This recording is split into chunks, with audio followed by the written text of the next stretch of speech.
my little panda cubs. So first, Happy New Year!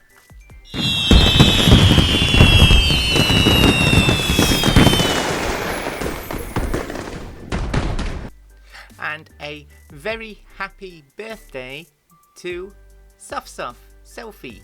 Sophie has been pretty much with me from the beginning of my transition. She was one of my very first followers, and I love her very, very much. So Sophie, happy birthday. She's one of the moderators in my Discord server. Enjoy your yummy giant cookie, and I hope you have a wonderful time and of course a wonderful new year. Okay, so the video.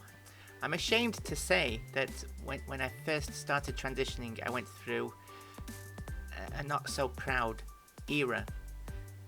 You have to understand that I knew absolutely nothing about what being trans was. I knew nothing about trans. I literally just discovered I was trans, started HRT, and that was it. I went years and years and years not even knowing that transition was even possible. I had no idea what trans was, right? And I was on Twitter at the time, and I got adopted into a group of trans people. They just sort of adopted me and took me under their wing, and they seemed very nice at first, and they were teaching me what trans was and how to be trans. Unfortunately, it turned out that these people were trans meds. Now, I didn't know what trans med was, or what a too cute was, or a true scum was, or anything like that. I just thought trans was trans, right?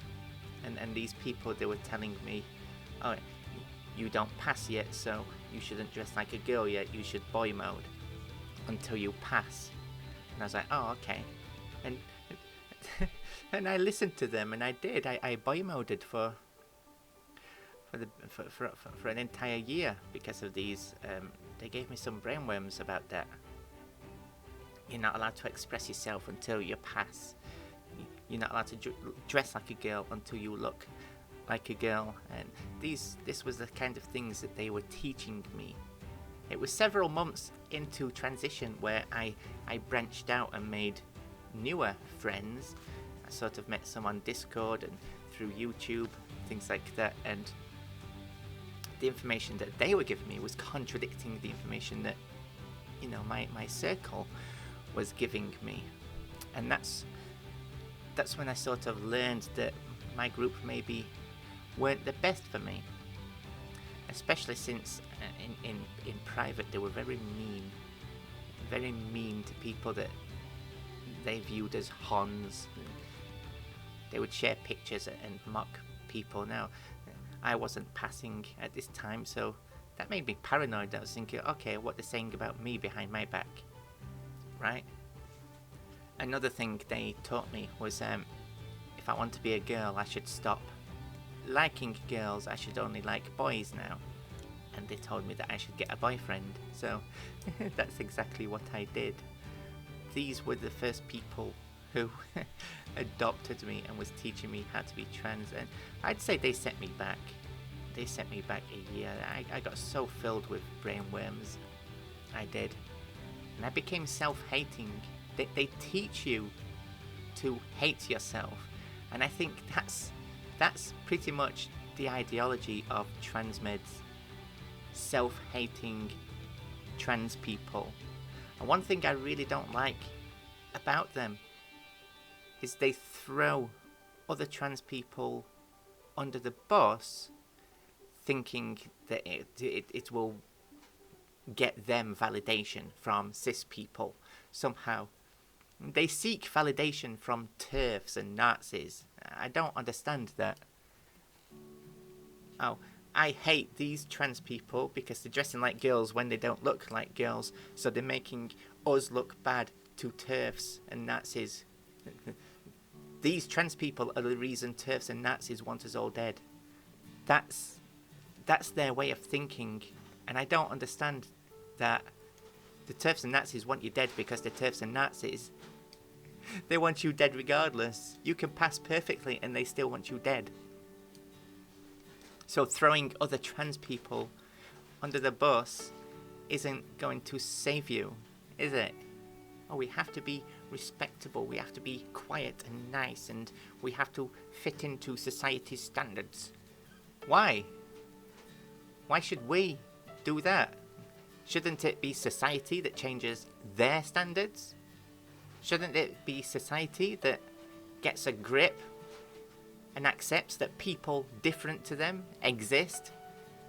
We don't need trans people to hide away scared and fit into tight little pigeon boxes.